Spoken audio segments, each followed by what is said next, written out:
Get started. As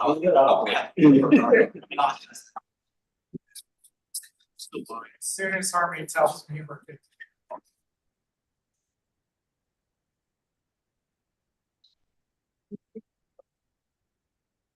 All right, welcome everybody. It's 9:02 a.m. I'll call this meeting to order. It's ready. You can call it.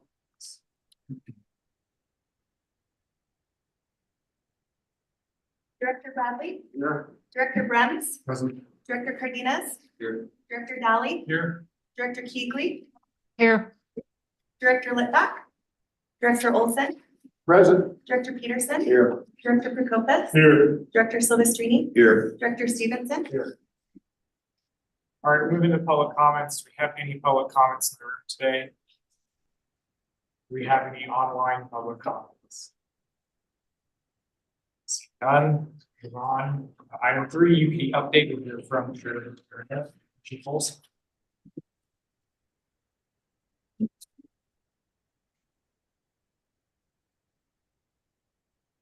Just have one thing before I turn the time over to Mark. This past week, we had a search and rescue that involved 2 deaths. We just wanted to recognize the work that our search and rescue do. You know, these folks are volunteers, so they took off work for 2 days to rescue one individual and recover the other 2. So just kudos to them, as well as all of our canyon fires that responded. And I wanted to recognize Sergeant Amy Rice, who is the UPD PIO, and Brittany Tarzan, who's my communications director. This story went national and a lot of work on the media side. So I wanted to recognize them, and then specifically Chief April Morris. She has this unique talent to deal with families. Probably from all her years, she's worked with families, but she was phenomenal working with the families. So I just wanted to recognize all of those folks. And hopefully I didn't leave anybody out, but I'm super impressed with everything that they do. And it was an extremely difficult challenge for everybody and emotional, but they all handled it just perfectly. And just, I'm so proud to be part of that team. And it was very impressive. You guys would be impressed.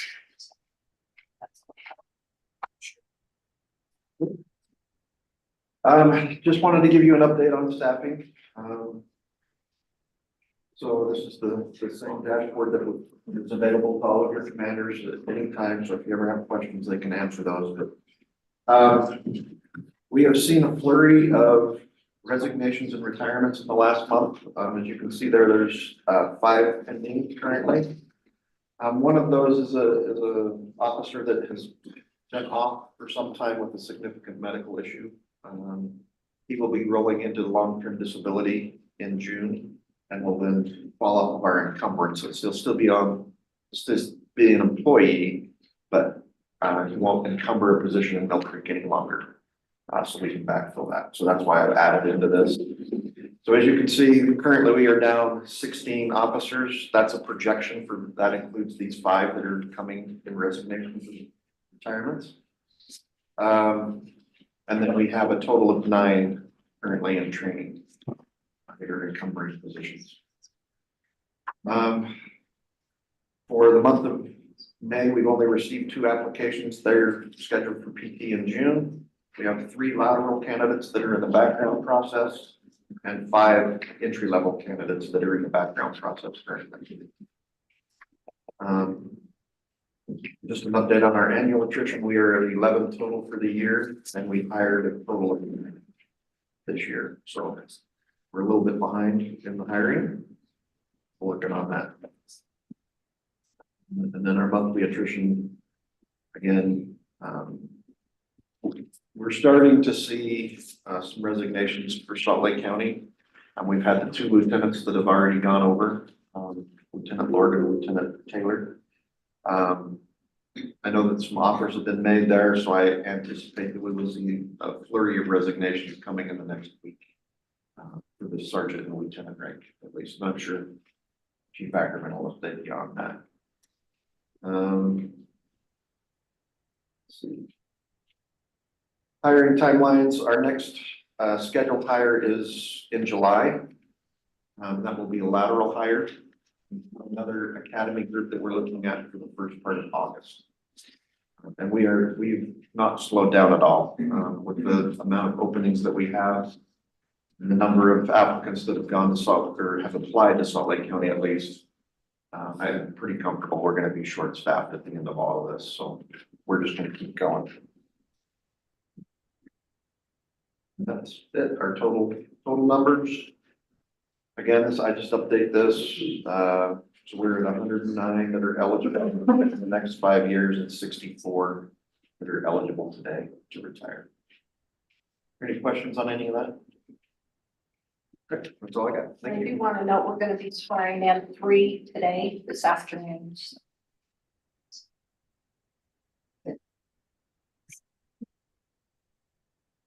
Item 4, UPD reorganization for Chief Master. We were hidden back there. I was trying to scan the room to see where you're at. Back to your height. Thanks, Mr. Chair. A lot of activity happening right now. Our command staff and many others in the department are fully engaged in making this transition happen. We are currently working on the logistics for moving out of here. I want to again thank Lieutenant Chambers and the people that he's working with. He's had some folks that are assisting him with that. We have a group that's working with the various precincts to make sure that we are ready to move. We have a schedule put out there for most of that movement to occur from at least this building will happen into the month of June, between about the 10th and the 20th, and we're trying to plan that so that it doesn't interrupt a lot of the functions that are happening. For instance, things that you may not even consider, like end of the year issues, budget issues, payroll issues, to make sure there's continuity in all of those functions are all being considered as part of that movement. So our group that's working on that is doing a great job. The second item, and we'll get more into this later, but we've got the tentative budget completed, and we'll be explaining more of that here later in the meeting. But really appreciate our finance staff. They put a lot of work into that. So really challenging year to do a budget, but I think we're on the right path there. Next week, we'll be meeting with Salt Lake County to have pretty much day-long meeting to discuss assets and how we're dividing those, and we'll be bringing that to you. We'll have a vehicle list today that you'll be able to talk about for the countywide funded vehicles. And so there'll be a lot of that happening over the next few weeks in terms of vehicles, assets, to try to make sure that both departments are able to function going forward July 1 and provide law enforcement services. That meeting will be on the 24th. Absolutely update and get results from that. We are also looking for, we're continuing our search for properties. We have our brokers engaged, plus we've had a lot of people from the department out there looking for areas where we can take some services that UPD currently uses and relocate those to more of a centralized area.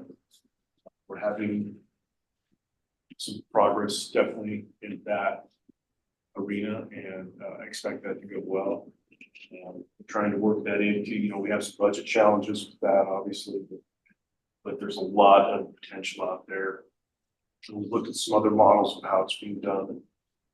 So primarily as it relates to things such as forensics and evidence and some of the other functions we're working on, what that looks like for the future of UPD. Along with that, it had been suggested and may be helpful. I don't know how many of you have ever been to the current property damage building or the special ops building and seen what that looks like and see how that functions. If you're interested and you wanted to, I'd be willing to put together a tour just so you can see and get some context and get some understanding of what that looks like. So that as we're having these discussions, not just now, but down the road as we develop that, you kind of have a template of what it it looks like. I don't know if there'd be any interest in that, but if there is, even if it's just one or two or three, if you haven't been over there, see how that works. I'd be happy to show it to you. Plus, there's some other places that, if needed, I can arrange for a tour to take and show you how those operations work. So if there's any interest in that, just let me know and I'll be happy to make those arrangements. It would give you better context as we're making some long-term decisions.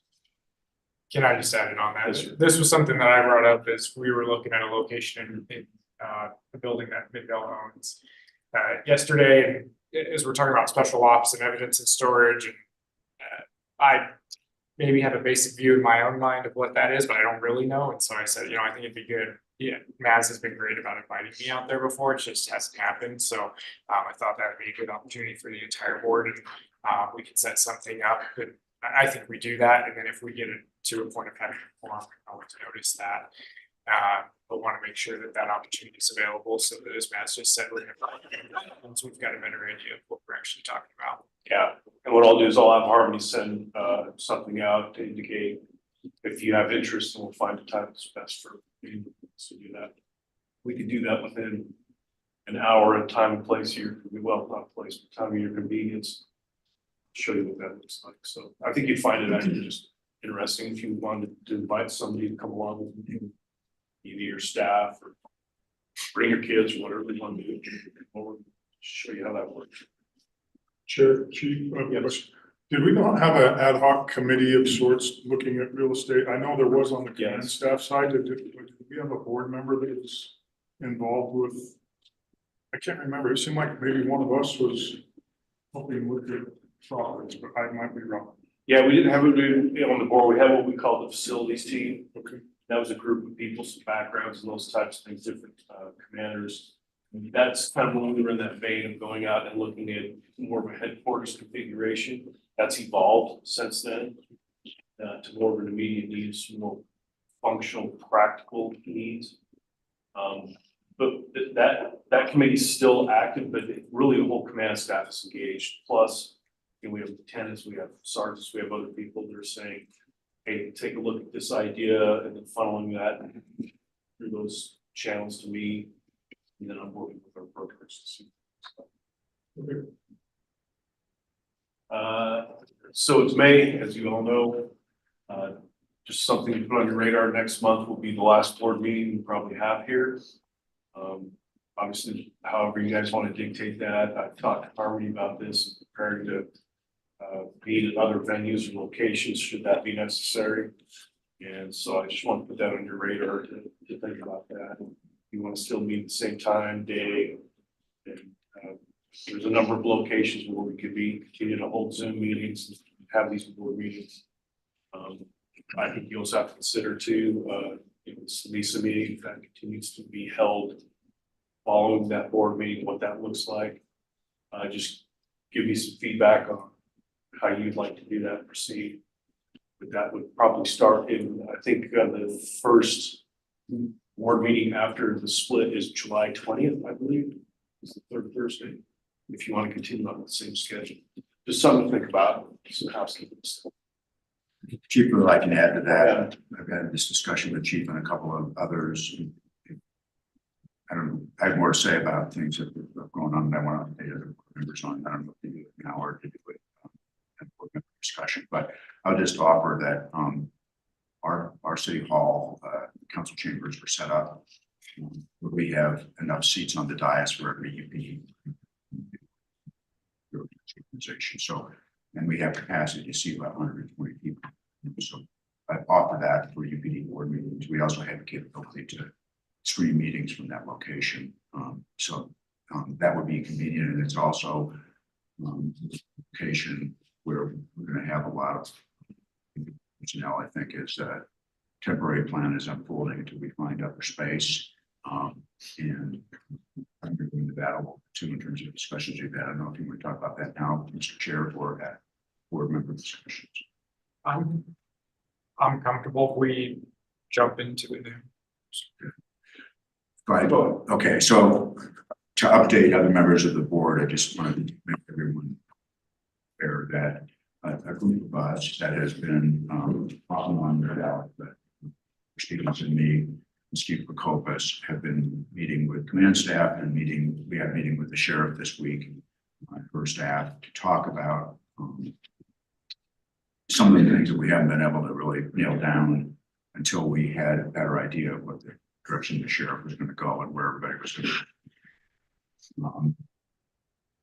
We talked about with command staff the fact that about 85% of the volume of forensics and about 85% of the volume of special operations is UPD business. And advice we're getting from command staff is that it makes sense for UPD to be in control of those operations for the best interest of the department.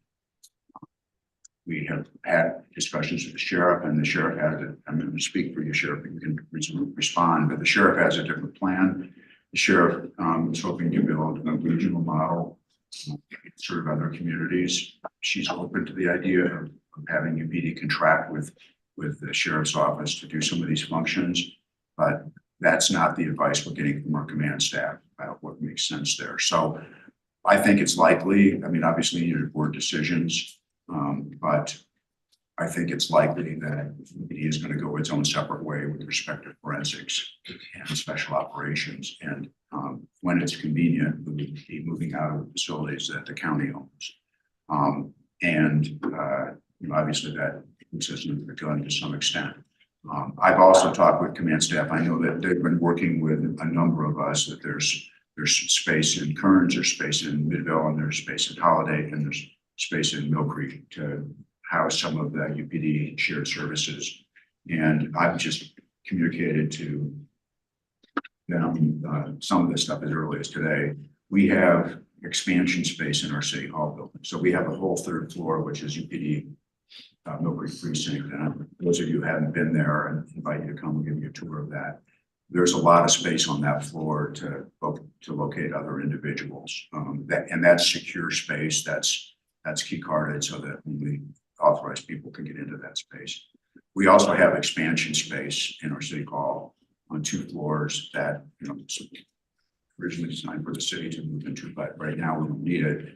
And at least one of those floors, we can make that available to UPD. That space is less secure. By that, I mean, it's secure from the public, but there are other city employees on those 2 floors, 4 and 5, who will be in and out. We could conceivably put some key card access onto those specific rooms to deny access to other Mill Creek City employees to that space, but right now we don't have. But anyway, some things that like HR, finance, things that aren't, issues with BCI type stuff that could be there and not present problems. So we're working on that. And then we also have space. We have a sally port down in the basement that is intended to enable our precinct officers to drive patrol cars right into that garage space downstairs and be able to deal with the troublesome suspect of something. But right now that area is not accessible vehicle because the parking garage is still being constructed.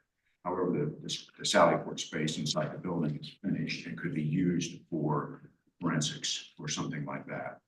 And so we're going to explore all of that to try to, one, save rent, number 2, be able to do what we need to do quicker. And it's likely that at least forensics and probably special ops with respect to UPD equipment, UPD software, UPD employees are going to need to move. So that's what we've been working on. We have been trying to work with the sheriff, and we kind of reached I don't know what to call it, but we reached a decision, I guess, that the sheriff intends to move forward with her own forensics, her own special ops. She's interested in contracting with the UPD for SWAT. And we welcome that. We welcome any kind of collaboration we can have to preserve economies of scale. However, it's kind of an issue of control, and where 85% of the business is UPD business.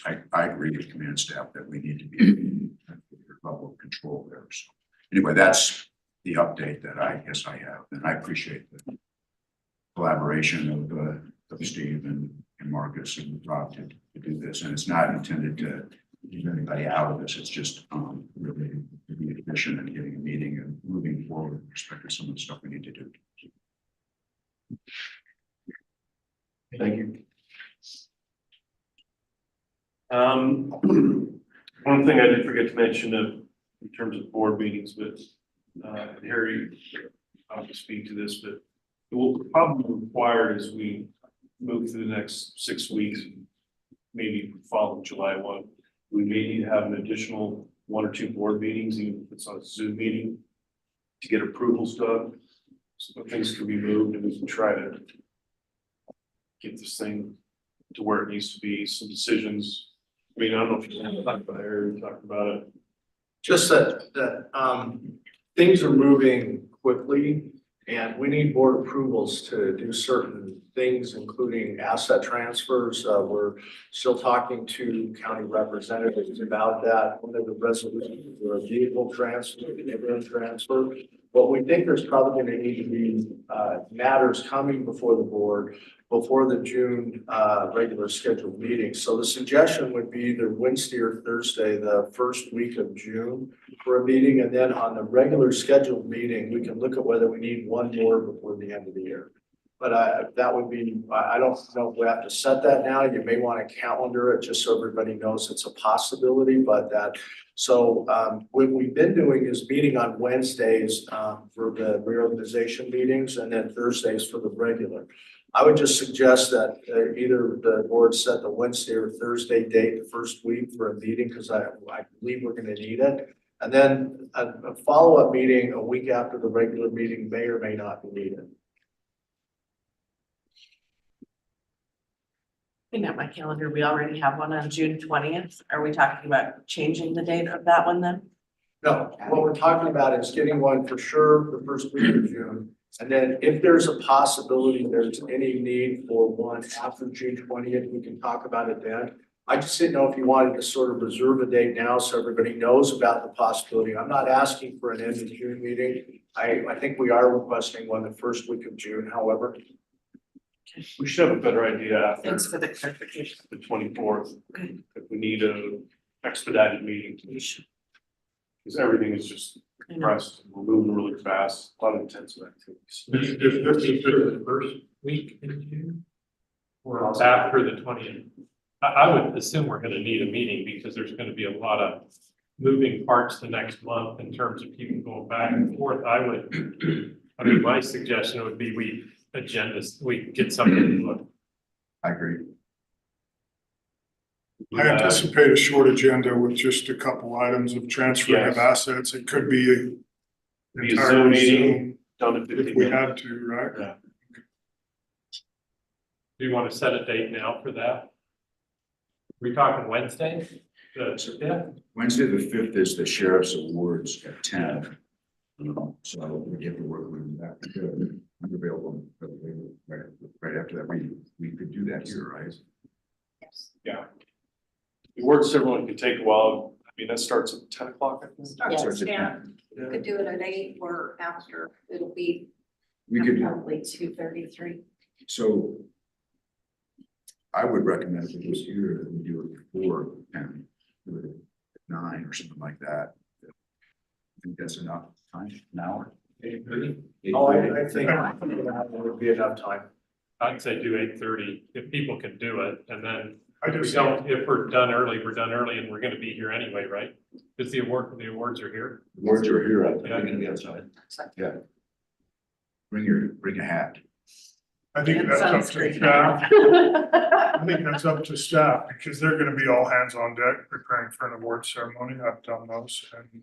We're actually prepared already. We just have to show up. Okay. I don't think there's anything you're not doing anything specific, are you? So Whatever needs you to be can done. go up here. I know I can. Okay, so comfortable with 9 AM or 8:30? I think I'm comfortable, everybody comfortable with 9 AM, I think we can do that. 9 AM, Wednesday the 5th. Okay. Our meeting, And again, it would be a short meeting, just to look at any additional assets like vehicles or other property that we come to a conclusion on that we need to just get approval so that process is. I'll be out of town, so If you send me a Zoom option, I might. Yeah. We will make the electronic option available for everybody Thank on any meeting we've got, knowing that as we Second. pile these meetings up in June, there may be the need for people to appear electronically. So we'll do our best to accommodate anybody that needs it. Like I said, a lot of things happening. I could spend an hour up here, but probably the most critical things you're aware of. The only other thing I want to say is Chief Ackerman will talk about this more, but right now there's a lot of movement. SO's going through their process of doing interviews, and so as I've been out talking to people and meeting with folks, there's a lot of good people that are going to the sheriff's office. And there's a lot of good people that are going to stay at UPD. And so I just personally, on the record, I just want to wish those that are, those departures will start to be noticed here over the next couple of weeks in terms of people putting in their resignation letters and us knowing who's going where as we build out and refigure our organization charts and our staff. I just want to wish people going to the sheriff's office the very best. It's been great working with them. Support that transition any way we can. So just want that folks, we will miss them, but UPD will move forward.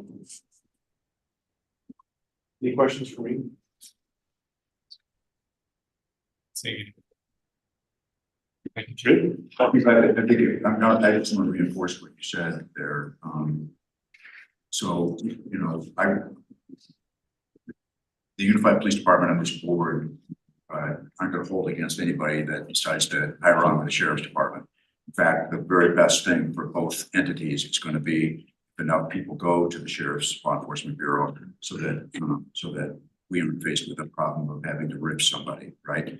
But that said, there are going to be more jobs available, I think, than we have people to fill them in both organizations. So nobody should be worried about, you know, musical chairs and not having a seat. Okay, that's not going to happen.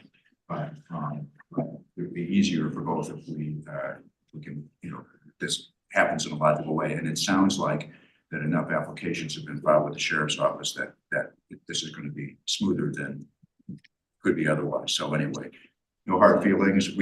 I mean, I certainly hope people want to stay with UPD, but I also want people who feel that their job description or they feel comfortable with the sheriff's office to do that as well. And no hard feelings. And these organizations are going to be working together, you know, as a team in law enforcement in our valley, and so we want good feelings all the way around on that. Great. And that is a good point. Frequently, Chief Ackerman and I go back and forth. We've been monitoring the process of applications. I think we're in a good place for that exact thing to happen. So I think we hit kind of the right zone to make sure that those that go, and those that need to stay, that we'll be having a different discussion. I feel pretty confident that way. Any other questions for me? As always, we appreciate the support of all of you. Thanks for what you do for us. Thanks. Item 5, Solid County Update. Morning, everybody. I do have some good stuff to update the board on since the last time we had the opportunity to meet. First, we were able to get our budget approved. I do want to publicly thank the mayor's office and all of the staff there. They've been instrumental over the past many months in getting us to that point. Also want to thank the county council. They've been very supportive and we're very supportive in approving our budget. So, but with that, we were able to close our recruitment for all sworn positions earlier this week. We've been frantically working on doing interviews and trying to get those done. We plan to have all of our interviews for sworn completed by this next Monday. We have completed all of our interviews for sergeants, and we have started making job offers to them. Those are conditional offers, and that starts the application process with the county to ensure correct pay grade and correct pay and vacation accruals take place Once those are completed, they'll get a final offer from the county, at which point we are letting members know to submit their letters of resignation to the UPD effective June 30th. So I would anticipate those start streaming in very soon. We will start making offers to deputies beginning next week after we complete our roster. So deputies will also start to pick up here in the near future. We're cautiously optimistic that we can get many, if not all of those names over to UPD by June 1st. At least that's our goal. And we should be able to at least get very close, if not completed by that time. So it is important that both agencies know who they're moving forward with, and that is a priority for us. I also want to put out that our civilian recruitment is going to, we're anticipating to go out this afternoon to begin the recruitment of our civilians. And there's a unique process for them, but we are trying to treat them just the same as we are our sworn staff while working within the policies of the county. But we're excited to be to that point, recruiting our civilian staff, and we're going to be holding a Q&A specifically for civilians. That announcement will go out with the postings, and that'll be held next week. That's all that comes to mind that I have to update, and I'm certainly open to any questions or anything else. I have no questions, just something maybe for Chief Olson. If by June 1st, we'll have an idea who they hired over, would you at that first meeting, would you be able to present to us just where we're at on the employee side for the new Yeah, so organization? the key is, people tendering their resignations, right? Like, I think we'll know who's been offered positions, at least the numbers, probably not names, until they've actually accepted an offer, and I don't think the sheriff's office is willing, or I don't think it's appropriate for them to share that with us until they know that someone's actually accepted an offer. And so some of that will be the timing of the member in giving us that notice. And I think they're encouraging people to give us notice as quickly as they can. But people are still trying to make decisions. So that's been a challenge. You know, they want to see what the opportunities are going to be on the sheriff's office side and what the opportunities are on the UPD side. So chicken and the egg, first. Everybody's struggling with that, but I will do my best. Even if it's not complete information, if we've got as much as possible. Yeah. Good to know. We had something come from, You're having a hard time hearing Chief Wilson just because he's not so far away from his speaker. You want me to go repeat all that, or we get it? I think we're good. We'll try to speak loudly, Carolyn. Maybe that's all it is. All right. Thanks, Chief. All right, item 6, UPD reorganization discussion. Main things that were on my mind, Silvestrini covered for us. I do have a question for Harry, if we are waiting on signed interlocals or if those have all been received. I think we have everybody's now. Harmony, do you have a recollection of that? We received all of them. Yeah, I think we have. Right?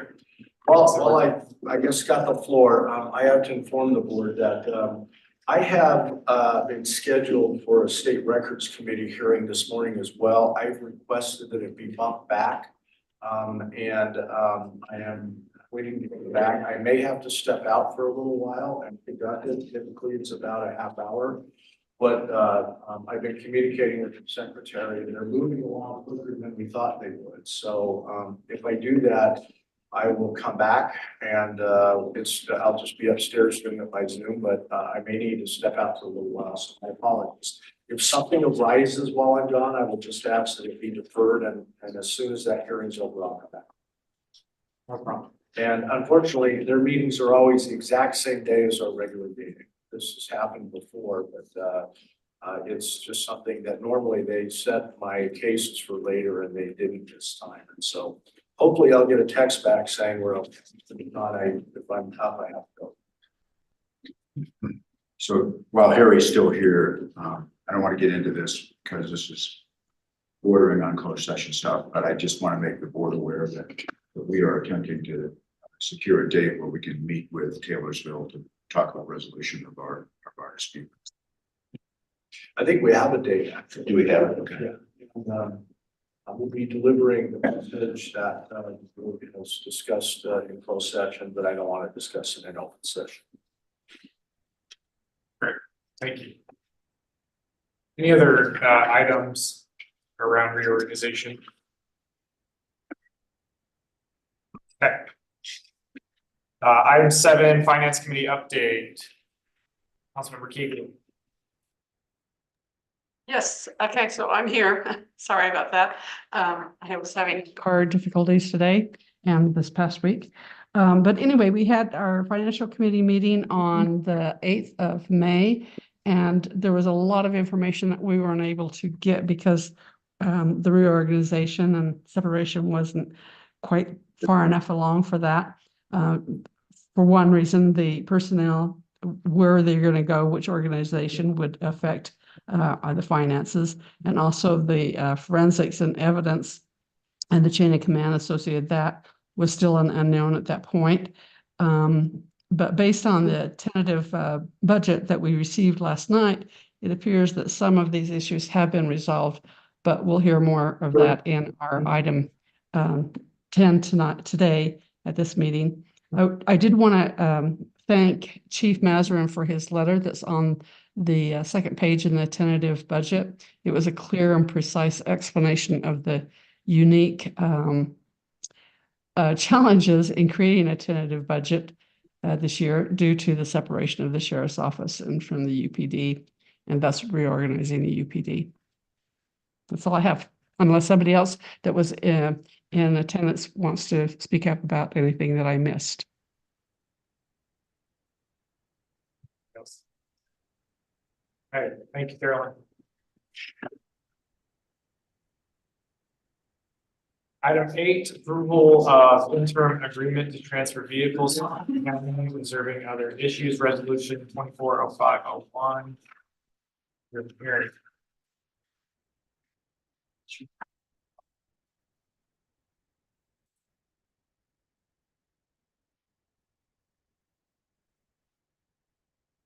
Thank you, Mr. Chair. As you know, we, in the past for other departures, have had a situation where we will transfer what we know of what we call the precinct vehicles and the possibility of other vehicles at some point in the future to the county so that they have time to rebrand those and get those up and running for their start date. So in this case, I have asked Captain Andrew, who has been incredibly helpful in terms of putting together the list of vehicles and moving forward with it. We had shared a list of vehicles last week with the county that we were going to put together, and that has changed because some new vehicles arrived this week. So I'm going to ask Dwayne just to explain the changes from last week to this week, and you have the accurate list in front of you. But I would ask, just go ahead, what changed, Dwayne? Our general principle or concept is that if a vehicle as a replacement vehicle arrives and it is a benefit to the outgoing agency or entity, then we will give them the benefit of that newer car and then keep the older car there. So for the most part, what has changed is there were vehicles that were assigned to positions that we had already received. I have 1, 2, 3, 4, 5, 6 vehicles that were in the process of being built when the other list was done that have already been actually rotated and transferred to line car. We pulled those other ones off. So there were a search and rescue car, expedition, 2 for warrants and pawn that are unmarked cars, a marked F-150 for the Southwest precinct, and then 1 for Metro Gangs that was actually a damaged car that we used to replace that one. So we have a working car, and then 1 for drug court. There are a few adjustments that were made in the different Canyon units that were there to try and decide equalize. But what we did originally was just pull 12 went here and 8 went here, and we tried to equalize what the years and basic values of those were so that it would be done. And that's was like 3 adjustments in that one. So, any questions I can answer for that? So these essentially are county, what we would call county precinct or county funded vehicles already. And so they're in that county precinct, or as we call it, but it would be either county direct or something. For example, the Southeast and Southwest Islands vehicles actually been funded by Slovisa, but they're being transferred to the county because of the fact the county will be performing those services. So as we look at this going forward, the list of vehicles may grow. But we're not ready at this point to say they are appropriately transferred. We're in discussions on any further vehicles. In the meantime, this is, we feel comfortable. This is an appropriate list to submit at this time. And I have made one change on the resolution at the request of the county. I still think since the resolution you have would require the change, it would probably be appropriate to receive a motion to amend, but it is in the first whereas of resolution 24-05-01. It uses the word "the county will withdraw" in the resolution you have. The county's requested the change to the word "depart." As we have talked about, this is different than a withdrawal, and I'm fine with the change. We still are working on what I would call the actual language of a departure agreement, but we are moving and planning forward with that being effective July 1. There may be parts beyond that that would be cooperative areas where we may have cooperative efforts moving past July 1, but for now at least, I'm fine with the use of the word "depart." And I'm talking with Mayor Silvestrini about this. We just want to make it clear that we're not trying to resolve anything other than an interim transfer of vehicles. All other issues are reserved. All other issues will depend on later negotiations. This is without prejudice to anyone's legal position. This is simply a way to get an interim transfer while there are many loose ends we still need to deal with. And what I said to Harry on this is that I'm not sure there's any significance really to the differentiation between using the word "withdraw" or "depart." Because this resolution is being amended from what was in our packet, I believe. I'm okay with that amendment, so long as it's part of the legislative history of this meeting that we all understand that we intend no prejudice by virtue of the use of that word. In other words, in the resolution does say that it's based upon our agreement to reserve all issues for later determination. So as long as it's clear that you're not attaching any special meaning, it's preferred word. They may both mean the same, they may not, but we're going to reserve rights on that. I'm okay with that. So I actually have a resolution with the change in it to substitute in, but I prefer a vote of the board first before accepting. I've made a motion to approve resolution 24-05-01 of 2024, amending it to use the term "departure" with the understanding that we're making that change without prejudice to either party's legal position, and we intend no special import of that. I'll second that motion. Thank you. We have a motion and a second. Do you have a question about the car? So if for an officer working in Canyon Patrol, their car going to the sheriff's office, does that impact the officer in any way? Are we putting people in positions where they don't have access to a car? Or how is that working? No, sir. So one of the things we did try and do is we, like, for instance, Brighton did some interviewing for officers that would be assigned to Brighton. If they were staying in UPD, we actually took that car, transferred it back to UPD, and moved a like car into this list that would transfer. So try not to minimize the impact on the officers trading out cars, but they will always, we have enough cars for positions associated with that. So they will have a car that is compatible to what they have. Sure. Sorry, we're gonna go to look back first. Okay. I've been called that before. I just wanted to thank you for acknowledging the change of the list, because that is something that was brought to my attention, that this list had been altered. And just recognizing for all of us that we're gonna be reconciling all of this as we move through this process.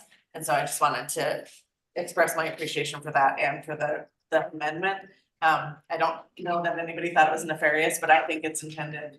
I think it's best to have similar language throughout the different conversations and the documents that we're doing. So I appreciate the amendment as well. And I would say this, I think the change in the list essentially benefits the county by getting newer vehicles, so, Great. it is, and as we discussed it, obviously, so this is a nimble time period for us all. And, occasionally we are taking language from prior resolutions of vendor transfer for people who were withdrawing. It wasn't intended to be anything, and I appreciate the recognition that as we move forward, we'll try to focus on the word depart. I know that we're all working hard to try to make, this transition as smooth as possible, recognizing that there are times when we'll agree and times we won't with our county partners in terms of issues, but we're all working to try to resolve what we can, and this is step one of that. If I can clarify one point on this list, there's a category that says DEA, and there are 3 vehicles that are in that category. We actually, neither the sheriff's office nor the UPD own those. They're owned by the DEA. Just as a matter of policy, about 10 years ago, we decided not to order an allocated vehicle for those FTEs at the time. So those will basically transfer, but not as ownership. As those allocations transfer, the cars will go with them.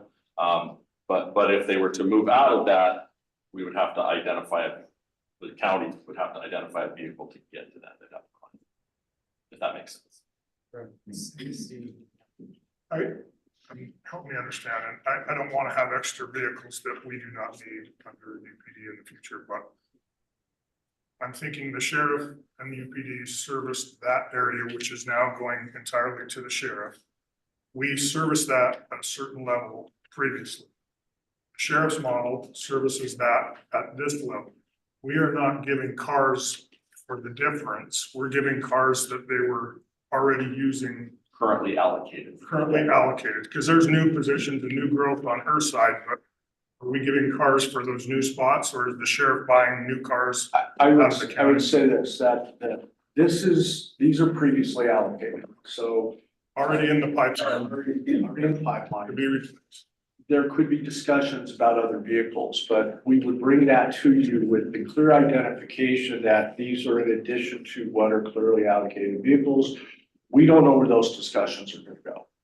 But at this point, at least, these are allocated vehicles paid for out of funds that are either county direct or countywide or Visa funds for areas that will be controlled by the county.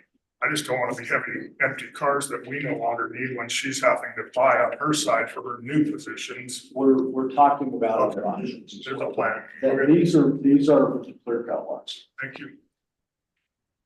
So I maybe, I don't want to get too far on the weeds on this, and you can tell me if we can talk about this offline, but on the DEA cars, I mean, so that county has funded some DEA officers. My city funds a DEA officer as well. I think Madden Kearns have as tradition as well. And part of that pay for that officer includes a car allowance. So we are accounting for that. Okay, we're not transferring a car that UPD is paying for, like for Mill Creek, that Mill Creek's paying. Correct. Any other questions? Wayne, doesn't DEA supply the vehicle? Yeah, that's what we were just talking about. They supply the So that would vehicle. make it clearer for you. DEA supplies those to you. Your DEA person is using. That's the benefit of being part of DEA. The 3 vehicles that are on here are not the Mill Creek or the Kearns DEA assigned people. These are the 3 that are permanently assigned up there that are currently filling a Salt Lake County allocated. Okay, that's fine. So we have allowed for those. All right, we do have a motion in a second. Can I just make sure I understand now? There's several things that this resolution will do. One, we're going to change the word in the first whereas to depart, correct? And secondly, we have a tacit understanding that this is not the final list, that it's viewed as an interim list until we have a final accounting. Am I correct on that? Actually, yes, you are. When I say final accounting, there are, the way that we're operating, at least as UPD, is this is governed by the departure formula. And what we're doing here is step one of that. Step two would be trying to figure out the ultimate accounting, but that requires an evaluation of liabilities. That requires other things. To the extent we can have a second interim, we are discussing that. But in terms of being a final list, this is an interim list. It is a substantial list, but I don't want to imply there's a lot more left. What I'm saying is in our discussions, we will see what if anything we can add to it without any promises there's any more coming. It is simply where we are in terms of this is an appropriate list at this time to transfer. And I just want discussions around. I'm sure that Last chance, any discussion? Okay, we have a motion, a second, all in favor, please say aye. Aye. I, Any opposed? All right, that passes. Here's the revised resolution. All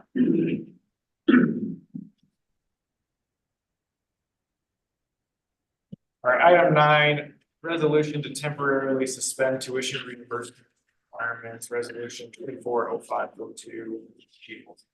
Thank you. So we'd like to bring a proposal before you today, to temporarily suspend the repayment obligation of those members that are now faced with this decision to leave UPD and go to Salt Lake County, or to leave both departments and take positions elsewhere, due to the reorganization of, what's going on. So that, as people are making those decisions, if they know they have to have or repay the obligation that they've had for the tuition reimbursement they would otherwise owe, we just don't think that that is a fair position for them to be in, given the fact that they didn't create it.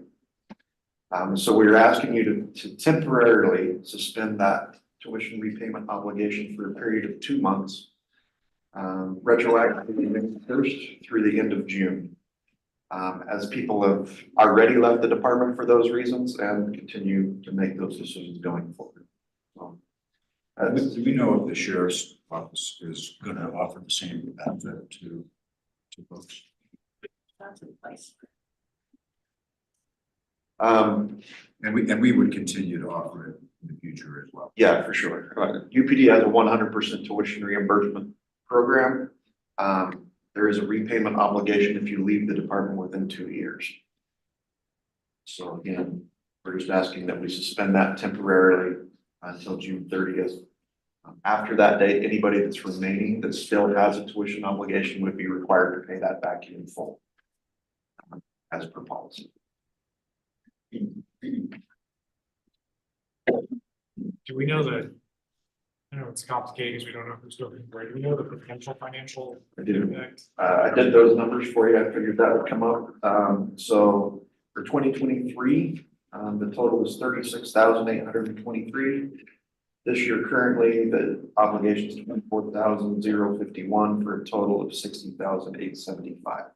That is if everybody with an obligation left, which is not likely. I think this will be a handful of folks. It won't be a ton. Good catch. Yeah, I didn't think about. And it's just one of those things that Yeah, one of the many. it's gonna come up as we move through this, but there's probably other things we haven't even thought about yet.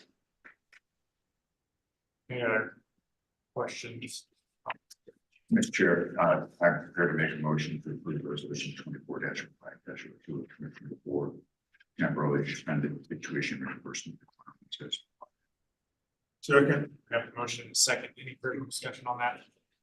All in favor, please say aye. I, Any opposed? All right. Thank you very much, appreciate that. Item 10, If I could just, they've been given an extension till 11 o'clock on our hearing, so I think we'll stay here.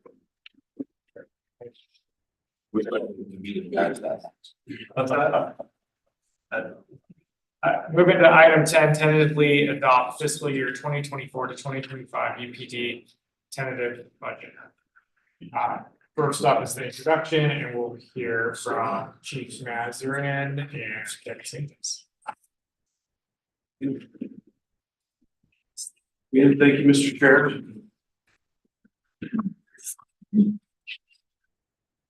So are we adopting the one without southeast and southwest? We're actually not. Thank you. As I stated earlier, thank you to the fiscal staff, all of them, they've worked incredibly hard. We acknowledge there's been times where Debbie's been very late at night. We're really trying to get things done and along with Rick and everyone else, so we really appreciate the efforts they've gone through. It's a uniquely challenging budget. So again, we're going to propose to the tentative 24-25 budget. I just want to emphasize in this year in particular, this is a tentative budget. I'm quite confident that there will be some changes. Nothing significant, major or groundbreaking. The changes in the sense of due to the movement of personnel from the UPD to the sheriff's office. I anticipate it's going to be more senior top-down people. Will have an effect on cost of everything more than what she presents that. So we're anticipating watching how that plays out. But again, we won't know that until the beginning of June. And I don't necessarily know that will in any way, but just so you know, there will be some adjustments to those. Debbie?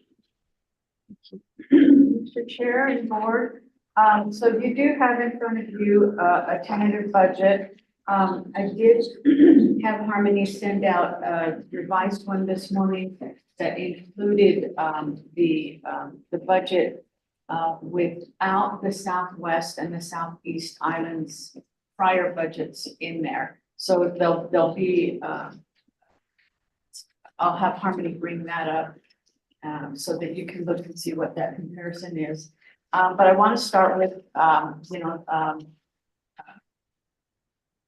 the chief's budget letter, and in there he does emphasize that that there will be some changes, depending on what the movements are. We have made some changes from when we presented this to the Finance Committee, and that is because Slovisa had requested that we make some additional cuts. So those cuts are now in here, and I will go over those with you, try to eliminate some of the confusion. What we're hoping actually is that with these movements in personnel from UPD to the sheriff's office, that we might be able to bring some of those positions back. We just don't know. But until that happens, this is the budget that we're presenting to the board. Again, just to reiterate a lot of the stuff that, that has gone into this budget. This does include a 3% cost of living increase. It does include the 9.7% increase in the health insurance. It does include the 1% decrease or increase for the sworn and the 1% decrease for civilians for the URS rates. As Matt's pointed out, this has been really challenging. But we're happy to finally be able to present this to you.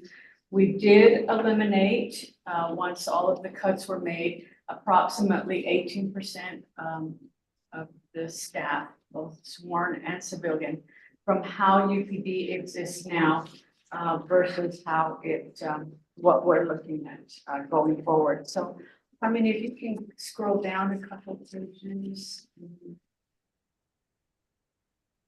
Right there.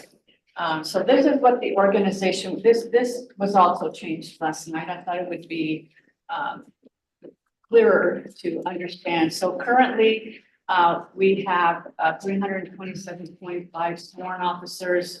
We've got 84 civilian and then 4.5 part-time. Under the originally restructured version, we had 270 sworn, 68 civilian, and 7 part-time. Now with the additional cuts with the Slovisa requested, we are at 264 sworn, 68 civilian, and 7 part-time. So it's approximately an 82% increase in the overall.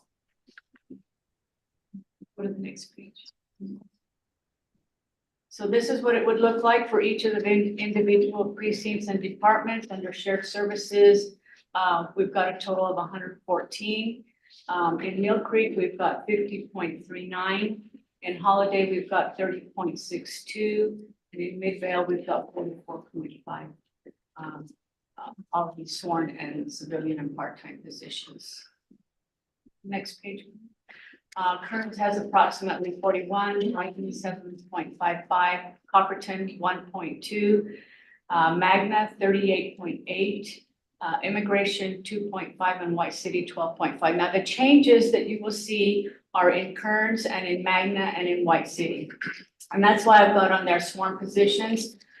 We had 38, it's gone down to 36. So that's why I've got in there 36 or 38, depending on what the movement is, right? So right now it's sitting at 36 positions, okay?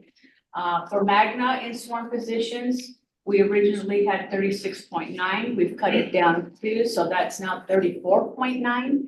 And again, that will depend on what the movement will be.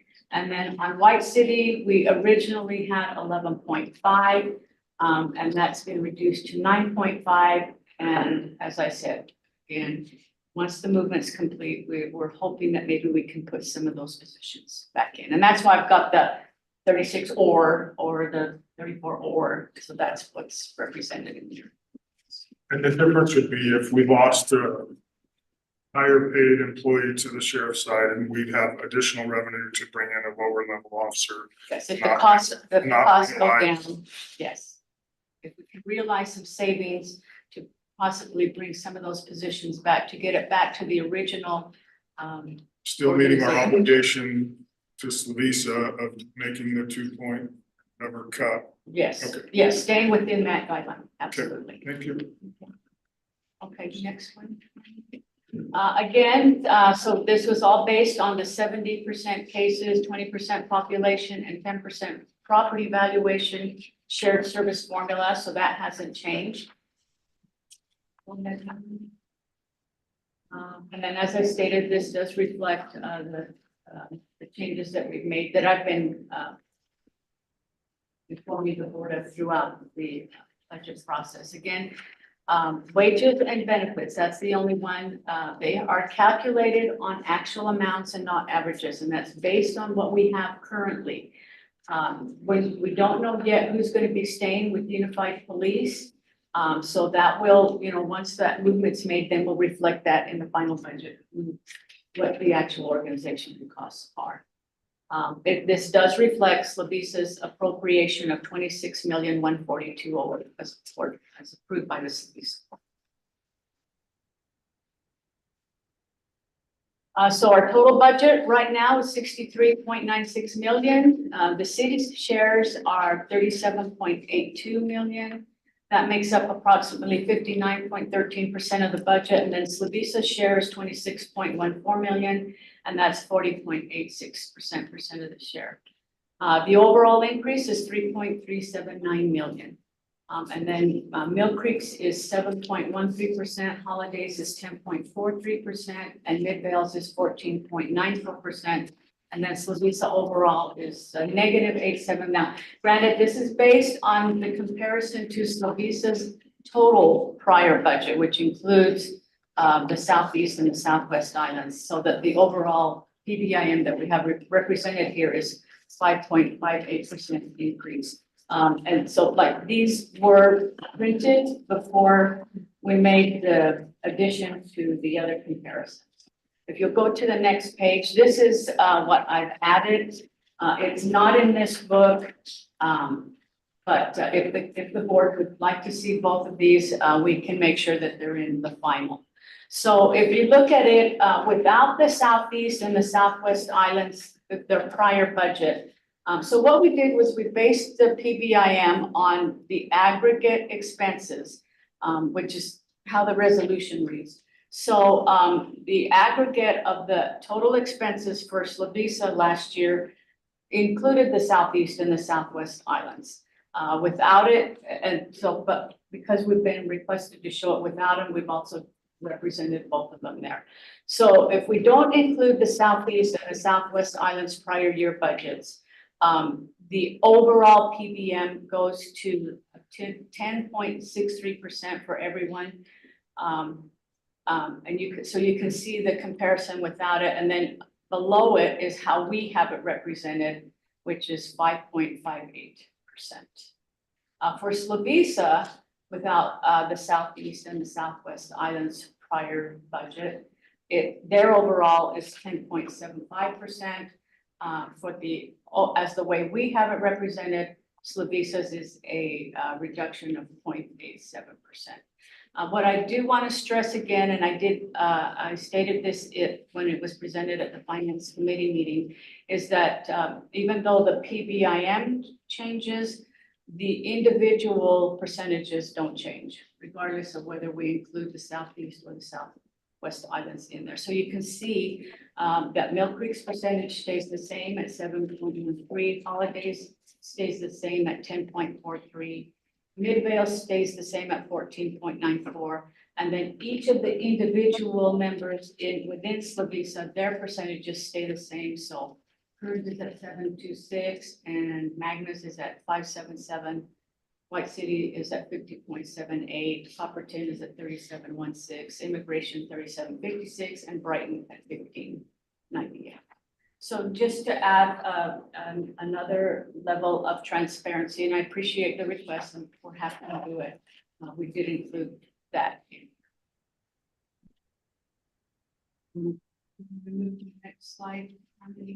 Like I said, this is how we've got it presented now, and that's without the Southeast and the Southwest Islands, with the PBIM at 5.58% overall.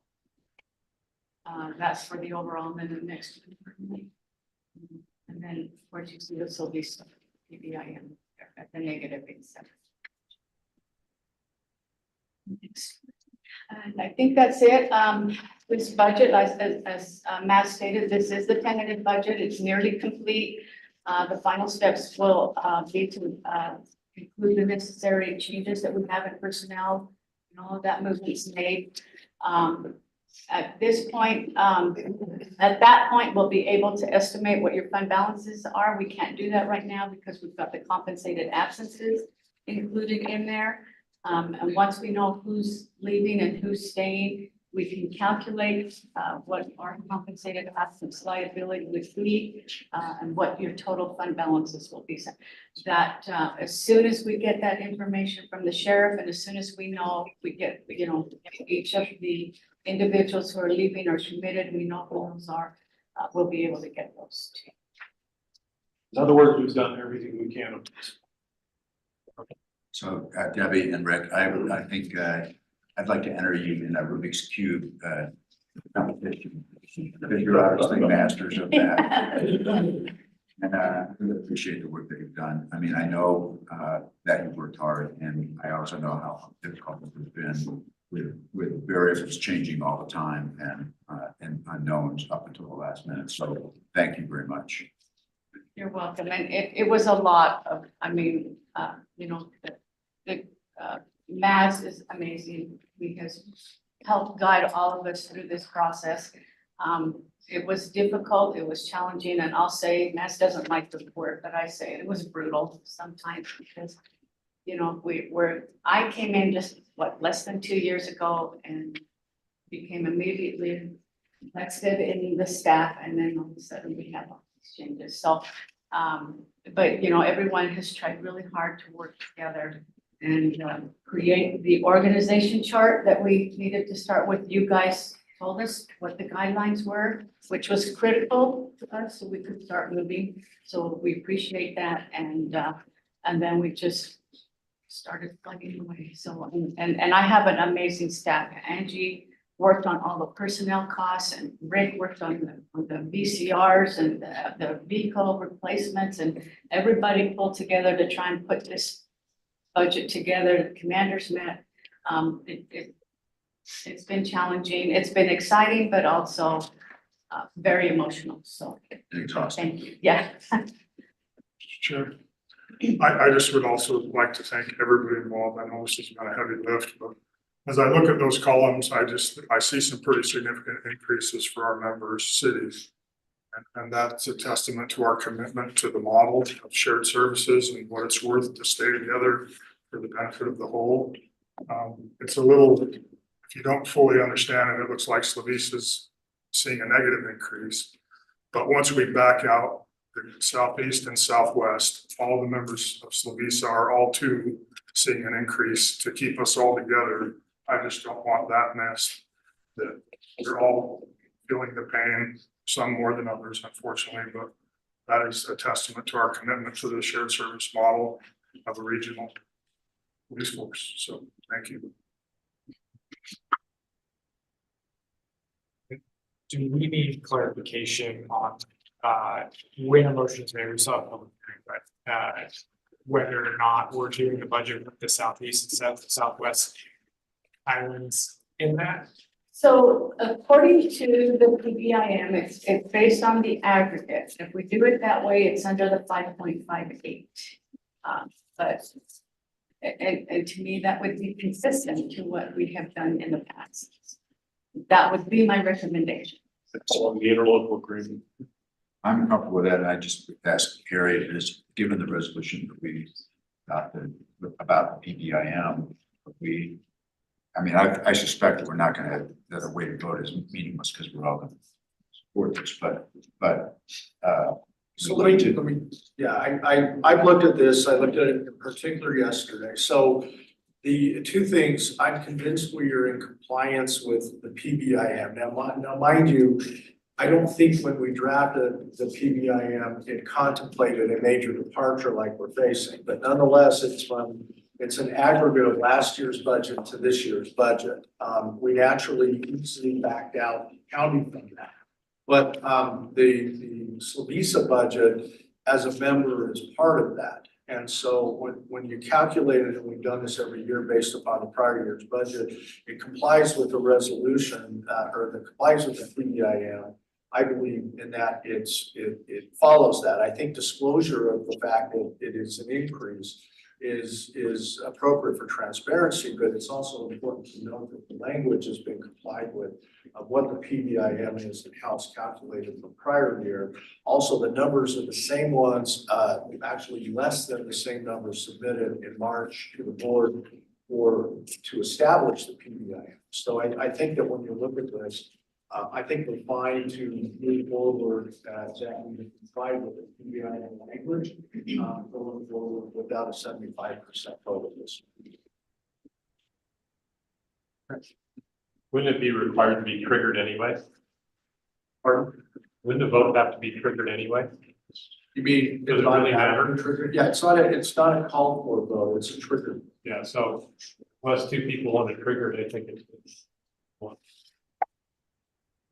I just don't think it's a transparent reflection of the reality, so I'm gonna respectfully disagree. Maybe legally it meets the requirements, but I don't think it demonstrates the added expense to Slavisa, because Slavisa does still have to pay for the Southeast and the Southwest Islands out of its budget.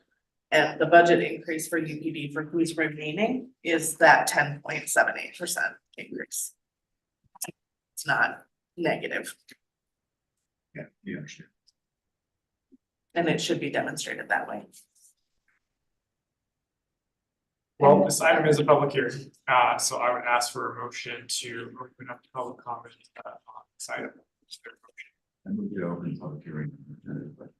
Thank you. We have a second and a second. All in favor, please say aye. Aye. All right, we will open up this item for public comment. Do we have any public comments in the room? Do we have any online public comments? Go ahead, Carolyn. Oh, okay, I just wanted to thank the heavy lift by the staff. I appreciate their work. And I was contemplating if we had taken another year to do this, I think we would have just prolonged the agony and the stress would have built up. So just want the staff to know that I really appreciate the work that you've done. And I think it's going to start getting a little bit easier after July. But thank you anyway. Mr. Chair, I move to close the public hearing.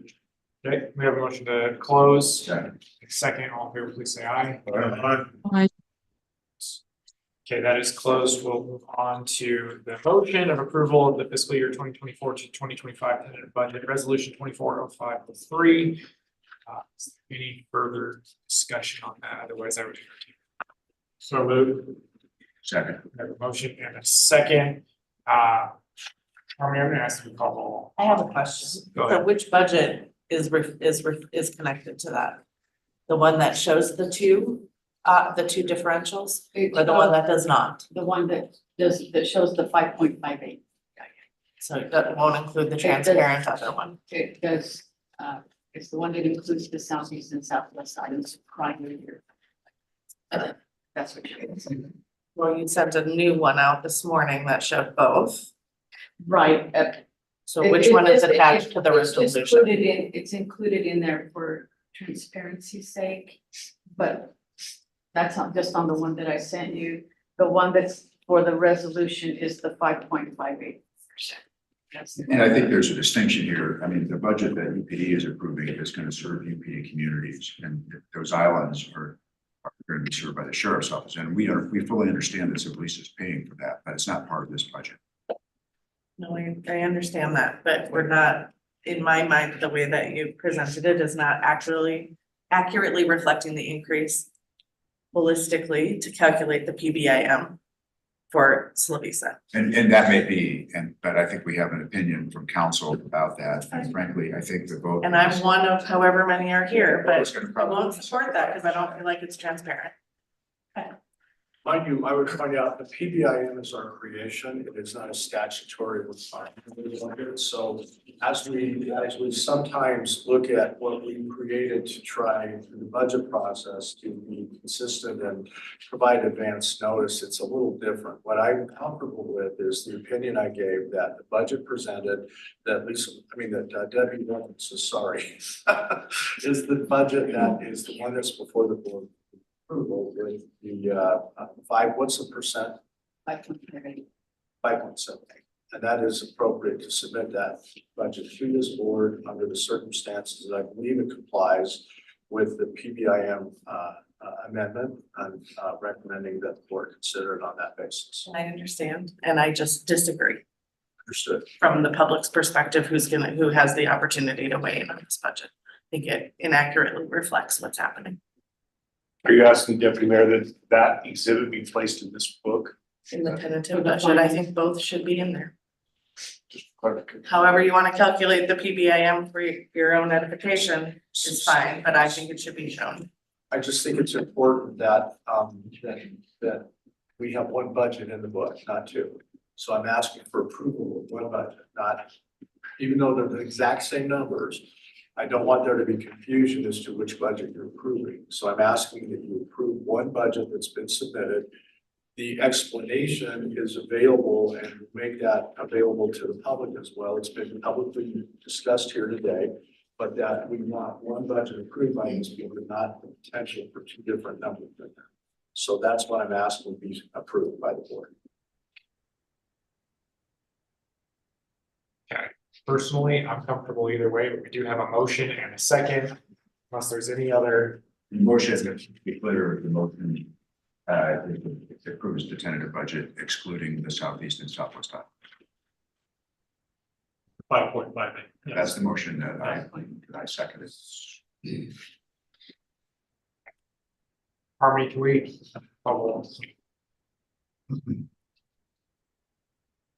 Director Bradley, Aye. Director Brems. Aye. Director Cardenas, Aye. Director Dally, Yes. Director Keedley, Aye. Director Litvak. No. Director Olson. Aye.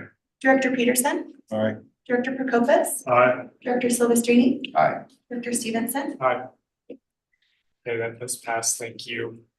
We'll move into item 11, upcoming meetings. We Sure, I'd have, just like to give it for the record. We've based upon the percentages of under our formula that the motion carried with in excess of 75%. So, sorry, I know that we're done with that, but Deputy Mayor Litvak does bring up, I have a question. When we set the PBMI, PBIM, whatever it is, of 7%, that was for a future budget of UPD that would not include the county. Correct, that's the Correct. point. And the budget that you have does not include the county. The 5.58 does not include the county. Right. Am I missing something here? The, I agree with But you're 5.58. calculating the percentage with the 100% decrease to those two budgets, which is not accurate. They will not, they're they will not not be members of UPD post July 1st. So how is this not accurate? I understand that, but you're not calculating the increase year over year to Slavisa for who remains in UPD. So when we did the second calculation, which was 10 point, I don't have it, 10 point something, that's showing to me the increase to the remaining members of UPD that are members of Slavisa, that happen to be members of Slavisa. That's the transparent piece that is missing in the 5.58 from my perspective. and what she. And it's not disparaging the staff, and it's not I get- disparaging all of the incredible work that's happened to get here. But I don't feel like it's an appropriate calculation of the PBMI. And we can argue that all day long because we made it up ourselves, but that's my perspective on it. Thank you. okay. Anything else? Thank you. Thank you. Upcoming meetings, we have the Office of the Sheriff Annual Award Ceremony, Wednesday, June 5th, 2024, at 10 a.m. And Kurt, you said that's outside, correct? Great. We've got the UPD Finance Committee meeting on Tuesday, June 11th, at 8 a.m. We also, not listed here, is that June 5th, at 9 a.m. in this room for a UPD Board meeting. And then another UPD Board meeting on Thursday, June 20th at 9 a.m. And UPD Board meeting on July 15th at 9 a.m. And then that for the July 15th one, we will not be in this room, and we will have, I'm gonna ask that we have a discussion at our next board meeting to determine where we'll be. Any other meetings not on here? Item 12, approval of the April 25th, 2024 UPD Board meeting minutes. Unless there are any changes to those, I would entertain a motion. So, thank you. We have a motion and a second. Any discussion on that? All in favor, please say aye. Aye. All right, those pass. Thank you. Any other business? Just a quick question, Mr. Chair. And if this has been brought up before, I apologize, but just in terms of the mechanics of a transition on July 1st, that's the trigger date where the interlocal will take effect and will be transitioning CEOs, which you've already identified as being chief management. Will we need a meeting to swear in the chief? Is that So, discussed at all? my understanding, and Harry or anybody else, is that when we made that motion, we had set it up that when the transition took place, Mazarin would automatically be the interim CEO and chief, and then we still need to make that motion. My request would just be we do that at our first meeting as the reorganized UPD and have that on the agenda to form. I don't know if that works, but in my mind, it was just. Yeah, I would say this, that obviously the approval process will need to take place, but we're a continuing organization. We're not a new organization. So one of the things we're gonna be bringing forward at some point, as soon as we can, will be a revised policy manual to approve. We're going to be bringing forward certain appointments to be approved. The intent will be that unless there's a legal break that occurs on July 1 because of the new interlocal, and I don't think that's the case, we're just sort of amending and restating our interlocal, that there's a great continuity of what we already have. So I don't think we have to do certain things. The question on the chief, I think, has already been taken care of, but I'll look at that. And if we need to have a formal appointment before July 1 of the chiefs, we'll figure out how to do that and get it done in a more formal way. I actually think that it could be sworn in on July 1, but that's something that I haven't looked at in detail, and I'll get back to you in our next meeting if there's anything now. So. I guess we better make sure that Mazur's still up for the job after all this.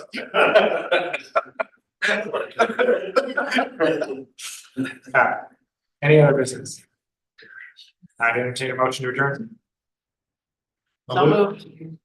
Second, thank you. All in favor, please say aye. Aye. We're adjourned, thank you. I am not.